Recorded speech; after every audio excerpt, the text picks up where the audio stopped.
जरा कल्पना कीजिए एक चमकती हुई 3D लाल नदी की। लाल नदी। हाँ, लेकिन ये सिर्फ पानी की कोई आम नदी नहीं है। मतलब ये एक बेहद तेज रफ्तार वाला हाईवे है जिस पर अरबों मालवाहक जहाज दौड़ रहे हैं। इसमें एक बेहद खतरनाक सेना तैर रही है और साथ ही डैमेज कंट्रोल करने वाले इंजीनियरों की एक पूरी फौज भी इसी में मौजूद है। अरे वाह, ये तो पूरी एक दुनिया लग रही है। बिल्कुल। और सबसे हैरान करने वाली बात क्या है, ये 5 से 6 लीटर की विशाल नदी इस वक्त हम सब के मतलब हमारे शरीर के अंदर लगातार बह रही है। आज हम जिस विषय की गहराई में उतरने वाले हैं वो कोई और नहीं बल्कि ह्यूमन ब्लड है, यानी मानव रक्त। तो ठीक है, आइए इसे समझते हैं। एकदम। और उस लाल नदी की कल्पना को अगर हम विज्ञान के नजरिए से देखें तो यहाँ जो बात सबसे दिलचस्प है वो ये है कि खून सिर्फ एक तरल पदार्थ नहीं है। मतलब ये हमारे शरीर के कुल वजन का लगभग 7% हिस्सा होता है। 7%? ये सुनकर तो ऐसा लगता है कि हम सचमुच खून से ही बने हैं। हाँ, आप इसे एक ऐसा अंग मान सकते हैं जो किसी एक जगह पर टिककर नहीं रहता, बल्कि हर एक सेकंड शरीर के हर कोने को छू रहा है। क्या बात है। और अगर हम इसके बुनियादी गणित को देखें तो एक स्वस्थ पुरुष में 5 से 6 लीटर और महिला में 4 से 5 लीटर रक्त होता है। बिल्कुल। और इसका पीएच मान 7.4 होता है। 7 से ऊपर होने का मतलब है कि खून हल्का क्षारीय यानी एल्कलाइन होता है, ये एसिडिक बिल्कुल नहीं है। हाँ, एकदम सही कहा। और जब हम इस बहती हुई प्रणाली का अध्ययन करते हैं तो विज्ञान की उस शाखा को हेमाटोलॉजी कहा जाता है। सही। और इस नदी के बहाव की एक बहुत ही सटीक गति भी तय है। मतलब हम अक्सर सुनते हैं कि सामान्य ब्लड प्रेशर 120/80 होना चाहिए। हाँ, वो डॉक्टर हमेशा नापते हैं। बिल्कुल। लेकिन ये सिर्फ एक आंकड़ा नहीं है। 120 जिसे सिस्टोलिक प्रेशर कहते हैं, ये वो दबाव है जब हमारा दिल धड़कता है और पूरी ताकत से खून को नसों में फेंकता है। अच्छा, तो वो हाई वाला प्रेशर है। हाँ, और 80 यानी डायस्टोलिक प्रेशर, ये वो दबाव है जब दिल दो धड़कनों के बीच आराम कर रहा होता है। समझ गया। और इसे नापने के लिए डॉक्टर जिस मशीन का इस्तेमाल करते हैं उसे स्फिग्मोमैनोमीटर कहते हैं। स्फिग्मोमैनोमीटर, मतलब ये नाम ही अपने आप में एक टंग ट्विस्टर है। हाँ, बोलने में थोड़ा मुश्किल है। लेकिन यहाँ मुझे एक बहुत ही बुनियादी बात पर उलझन होती है। विज्ञान इसे तरल संयोजी ऊतक या लिक्विड कनेक्टिव टिश्यू कहता है। लेकिन अगर रक्त पानी की तरह बह रहा है तो हम इसे ऊतक या टिश्यू क्यों कह रहे हैं? क्योंकि आमतौर पर जब हम टिश्यू शब्द सुनते हैं तो दिमाग में मांसपेशियों जैसा कोई ठोस हिस्सा होता है। एक बहने वाली चीज ऊतक कैसे हो सकती है? ये उलझन बहुत स्वाभाविक है। देखिए, इसे संयोजी यानी कनेक्टिव इसलिए कहा जाता है क्योंकि इसका काम है कनेक्शन बनाना। अच्छा। हाँ, ये सिर के बालों की जड़ों से लेकर पैर के अंगूठे तक हर एक कोशिका को ऑक्सीजन और पोषक तत्वों के जरिए एक दूसरे से जोड़ता है। मतलब एक नेटवर्क की तरह। बिल्कुल। और इसे तरल ऊतक इसलिए कहते हैं क्योंकि इसका जो बेस है, जिसे हम प्लाज्मा कहते हैं, वो पूरी तरह से तरल है। उसी तरल आधार में शरीर की बहुत सी ठोस कोशिकाएं तैरती रहती हैं। मतलब ये एक बहता हुआ पुल है जो पूरे शरीर को जोड़कर रखता है। एकदम सही। और इस पुल का निर्माण कहाँ होता है, ये भी कम हैरान करने वाला नहीं है। वयस्कों में खून हड्डियों के बीच मौजूद अस्थि मज्जा यानी बोन मैरो में बनता है। हाँ। लेकिन जब एक बच्चा माँ के गर्भ में होता है यानी भ्रूण अवस्था में, तब ये काम लिवर करता है। मैं सोच रहा था ऐसा क्यों? निर्माण की ये पूरी फैक्ट्री शिफ्ट क्यों हो जाती है? इसके पीछे प्रकृति की बहुत ही शानदार इंजीनियरिंग छुपी है। मैं बताती हूँ। जब भ्रूण का विकास हो रहा होता है तब शरीर में हड्डियां बहुत नरम होती हैं। अच्छा। वो पूरी तरह से विकसित नहीं होती और उनमें वो खोखलापन या कह लें स्पंज जैसी जगह नहीं होती जहां रक्त बन सके। ऐसे में लिवर ये भारी जिम्मेदारी उठाता है। तो लिवर एक तरह से बैकअप फैक्ट्री है। आप ऐसा कह सकते हैं। लेकिन जैसे जैसे बच्चा बड़ा होता है, हड्डियां मजबूत और ठोस होने लगती हैं।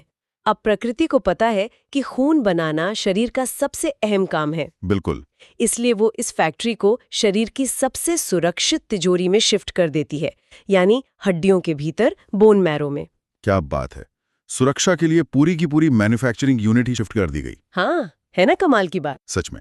अब जब हम समझ गए हैं कि ये नदी कहाँ से निकलती है तो चलिए देखते हैं कि इसके पानी में आखिर घुला क्या क्या है। चलिए देखते हैं। अगर हम खून की संरचना की बात करें तो इसके दो मुख्य हिस्से हैं, एक तरल हिस्सा और एक ठोस हिस्सा।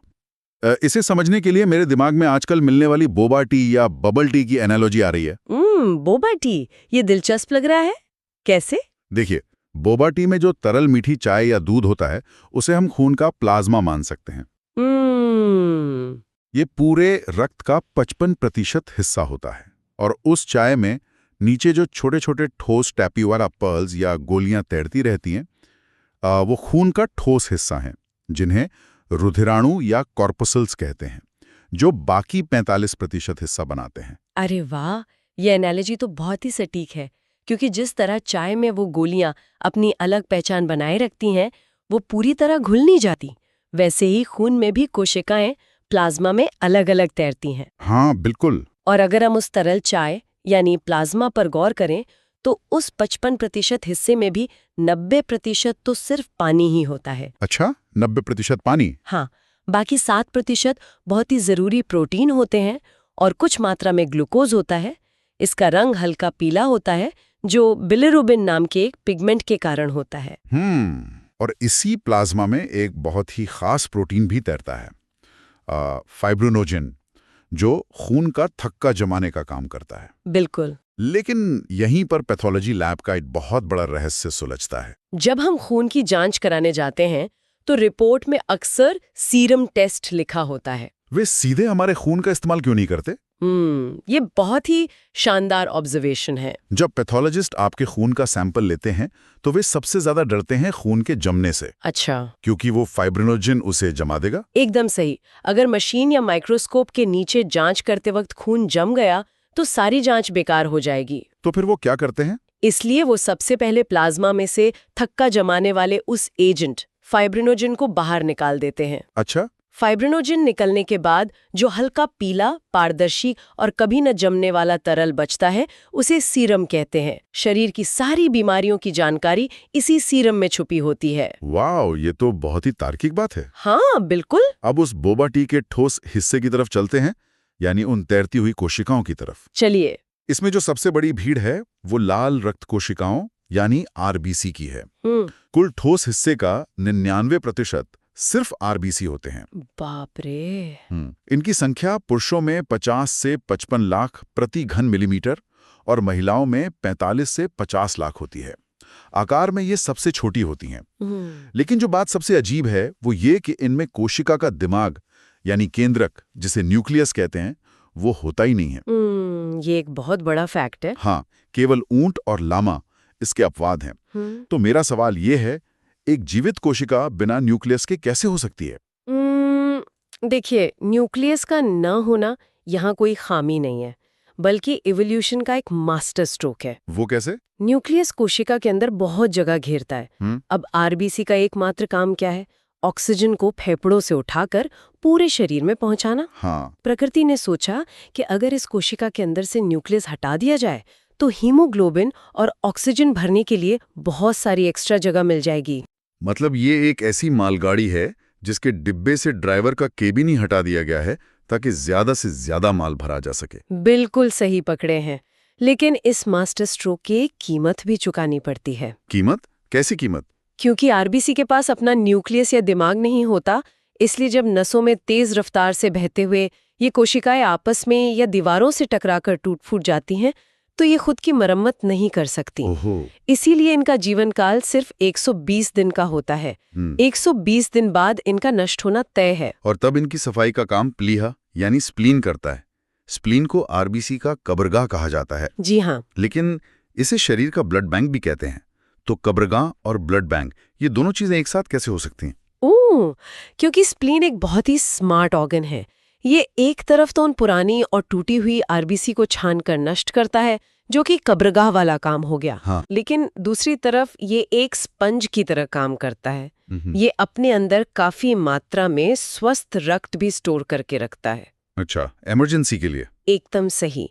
अगर किसी दुर्घटना में अचानक बहुत सारा खून बह जाए तो स्प्लीन तुरंत सिकुड़ता है और अपना रिजर्व खून नसों में धकेल देता है। ये शरीर का अपना इमरजेंसी ब्लड बैंक है। शरीर का ऑटोमेटिक बैकअप सिस्टम। कमाल है। हाँ। आरबीसी के बारे में एक और बात जो मुझे चौंकाती है वो ये है कि जब हम किसी ऊंचे पहाड़ पर जाते हैं तो शरीर में आरबीसी 30% तक बढ़ जाती हैं। वहीं सोते समय 5% घट जाती हैं। पहाड़ों पर ये एकदम से अपना प्रोडक्शन क्यों बढ़ा देते हैं?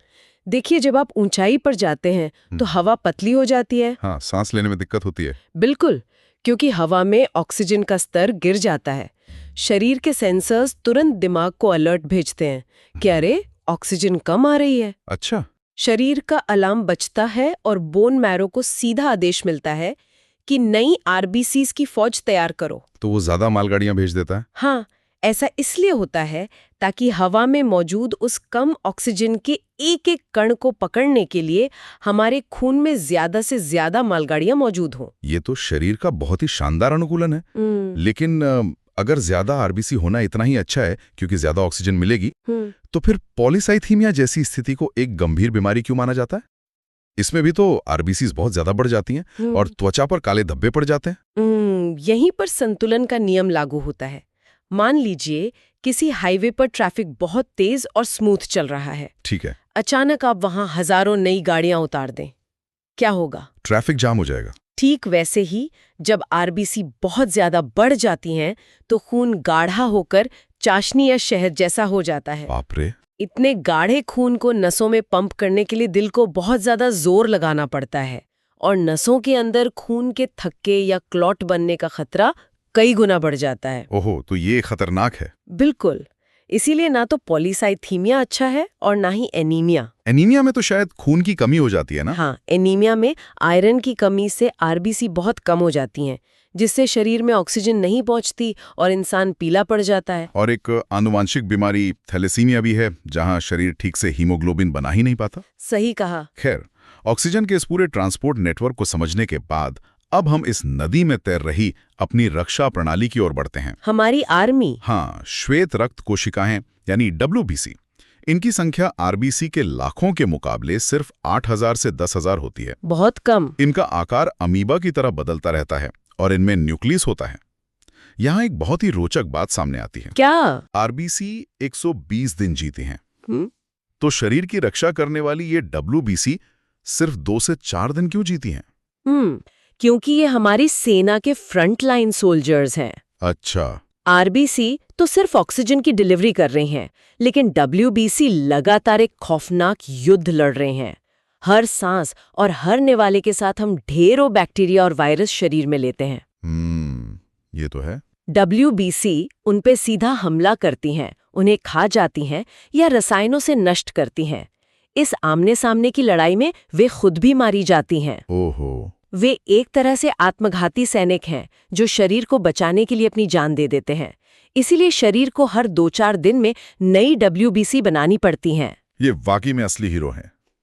और ये कोई एक जैसी सेना नहीं है, बल्कि इसमें अलग अलग टास्क फोर्स हैं। हाँ, बिल्कुल। जैसे कणिका युक्त या ग्रैन्युलोसाइट्स में 3 तरह की कोशिकाएं हैं।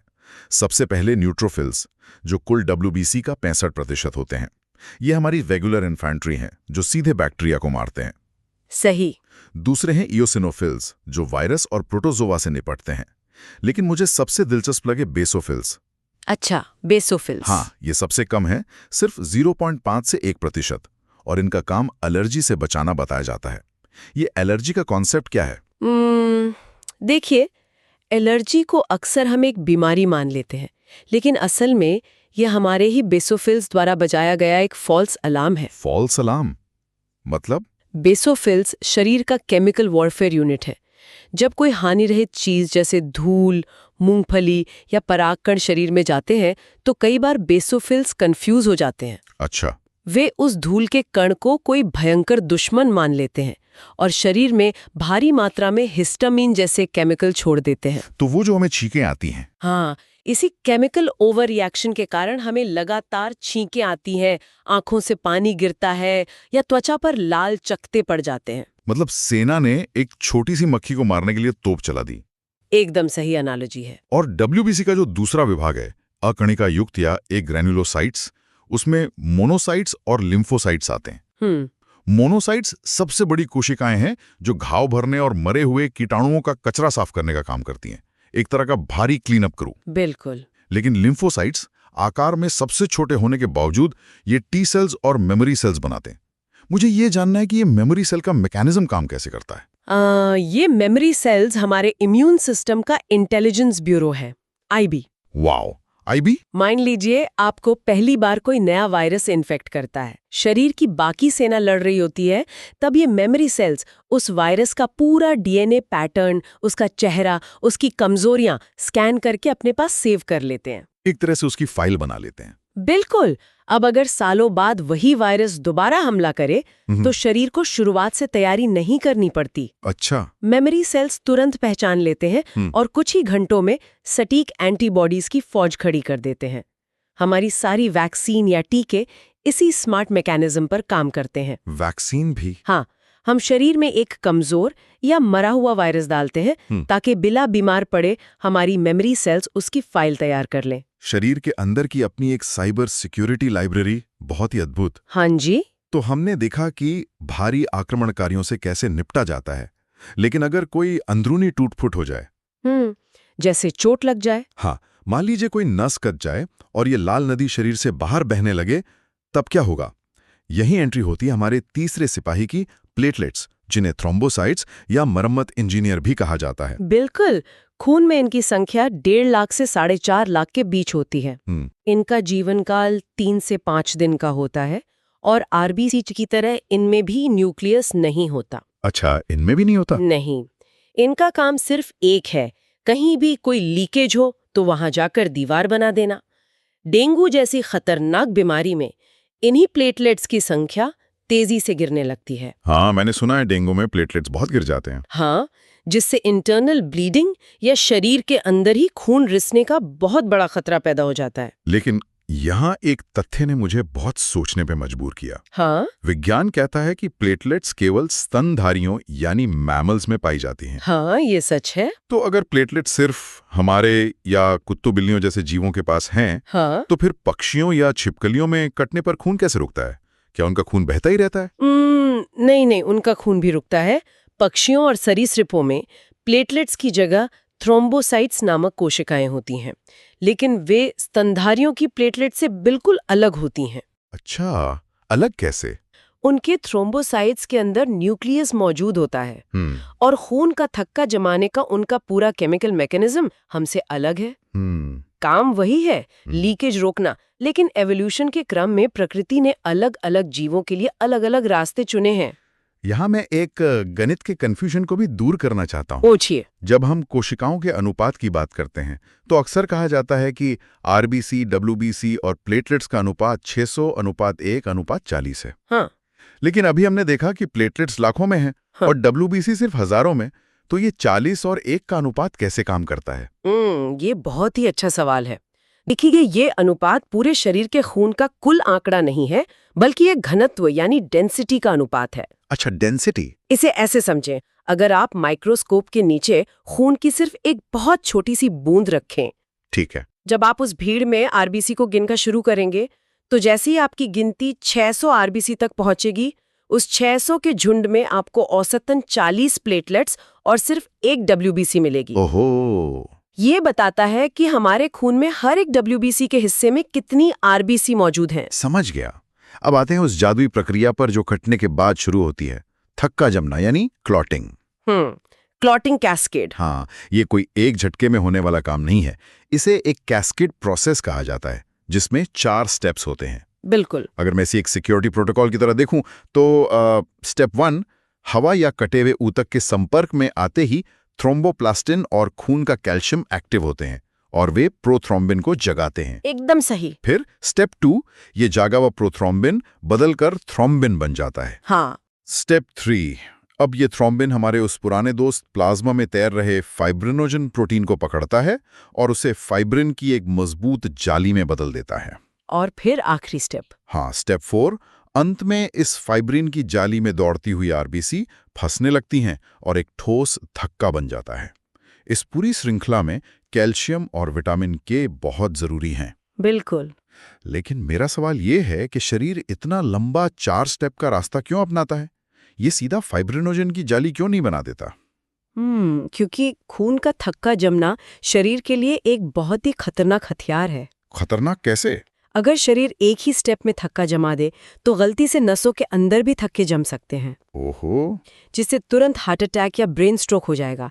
इसीलिए प्रकृति ने 4 अलग-अलग पासकोड या ताले बनाए हैं। जैसे न्यूक्लियर लॉन्च कोड होते हैं। हाँ, एकदम वैसा ही। जब तक एक केमिकल दूसरे को कंफर्म नहीं करता तब तक अगला स्टेप नहीं होता। ये एक के बाद एक गिरने वाले झरनों या डोमिनोज की तरह है। और विटामिन के? विटामिन के वो मास्टर चाबी है जो लिवर में उन प्रोटीन्स को बनाता है जो इस पूरी प्रक्रिया को शुरू करते हैं। इतनी सारी सुरक्षा परतें हैं। और इसी से जुड़ा एक बहुत ही विरोधाभासी और मेरा पसंदीदा सवाल आता है। बताइए। हमारे खून में हेपेरिन नाम का एक प्राकृतिक एंटी क्लॉटिंग एजेंट होता है। इसका काम है ये सुनिश्चित करना कि नसों के अंदर खून पानी की तरह बहता रहे, वो कभी जमे नहीं। हाँ, हेपेरिन बहुत जरूरी है। अब सवाल यह है कि अगर खून में हेपेरिन 24 घंटे मौजूद है तो जब हमें चोट लगती है तो बाहर थक्का कैसे जम जाता है? क्या हवा लगती है हेपेरिन का जादू खत्म हो जाता है? ये मानव शरीर की माइक्रो इंजीनियरिंग का सबसे शानदार नमूना है। वो कैसे? देखिए, हेपेरिन पूरे शरीर में खून को जमने से रोक रहा है, लेकिन जब आपकी उंगली कटती है तो वहां के डैमेज टिश्यू और हवा के संपर्क में आए हुए प्लेटलेट्स एक खास तरह का एंजाइम रिलीज करते हैं। अच्छा। ये एंजाइम सिर्फ और सिर्फ उसी 1 मिलीमीटर की जगह पर मौजूद हेपेरिन के असर को न्यूट्रलाइज कर देता है, यानी उसे मार देता है। अरे वाह। नतीजतन सिर्फ उस कटे हुए हिस्से पर वो 4 स्टेप का कैस्केड शुरू हो जाता है और थक्का जम जाता है। और बाकी शरीर? जबकि बाकी पूरे शरीर में हेपेरिन अपना काम करता रहता है और खून मजे से बहता रहता है। ये एक महत्वपूर्ण सवाल खड़ा करता है कि शरीर की ऑटोमेटिक इंजीनियरिंग कितनी सटीक है। ये तो किसी साइंस फिक्शन फिल्म से भी ज्यादा एडवांस्ड है। लेकिन अगर ये पूरी प्रणाली फेल हो जाए तो हीमोफीलिया जैसी जानलेवा बीमारी हो जाती है। हाँ, दुर्भाग्य से। इसे शाही बीमारी या रॉयल डिजीज भी कहते हैं, क्योंकि ये ब्रिटेन की महारानी विक्टोरिया के परिवार से फैली थी। इसमें प्रोटीन की कमी से खून का थक्का जमता ही नहीं है और एक छोटी सी खरोच भी जानलेवा हो सकती है। बिल्कुल। और इंसानी खून के अलावा अगर हम जानवरों की बात करें तो वहां भी प्रकृति के कुछ अलग ही रंग देखने को मिलते हैं। हाँ, मैंने सुना है। जैसे कॉकरोच का खून लाल नहीं बल्कि सफेद होता है, जिसे हीमोलिम्फ कहते हैं। और ऑक्टोपस, उसका खून नीला होता है, जिसे हीमोसाइनिन कहते हैं। हाँ, नीला खून। क्योंकि इंसान के खून में ऑक्सीजन ढोने के लिए आयरन मतलब लोहा होता है, जिससे रंग लाल होता है, जबकि ऑक्टोपस के खून में कॉपर यानी तांबा होता है, जो ऑक्सीजन के साथ मिलकर नीला रंग देता है। ये सब अपने अपने पर्यावरण और एवोल्यूशन के अनुकूलन का परिणाम है। आज हमने सचमुच इस लाल नदी की गहराइयों का सफर किया, प्लाज्मा के बहते हुए तरल से लेकर आरबीसी की मालगाड़ियों तक। और डब्ल्यूबीसी की सेना? हाँ, डब्ल्यूबीसी की आत्मघाती सेना और प्लेटलेट्स की 4 स्टेप सिक्योरिटी प्रणाली तक। आज हमने हीमोफीलिया जैसी शाही बीमारी से लेकर ऑक्टोपस के नीले खून तक सब कुछ समझा। काफी मजेदार सफर रहा। जाते जाते आपके लिए एक विचार, मतलब सोचने वाली बात है। आज हमने देखा कि इंसान का खून लाल है क्योंकि हमारी धरती के वातावरण में आयरन और ऑक्सीजन का एक खास गणित है। जरा सोचिए, अगर भविष्य में इंसानों को अंतरिक्ष के किसी दूसरे ग्रह पर लंबे समय तक रहना पड़े, जहां का गुरुत्वाकर्षण बिल्कुल अलग हो, हवा का दबाव कुछ और हो, तो क्या विकास की प्रक्रिया में हमारा ये लाल रक्त भी अपना रंग बदल लेगा? ये तो बहुत ही गहरा सवाल है। क्या लाखों साल बाद हमारे खून में कोई नई सुपर सेल विकसित हो जाएगी, जो आज के विज्ञान के लिए अकल्पनीय है? इस बारे में सोचेगा जरूर।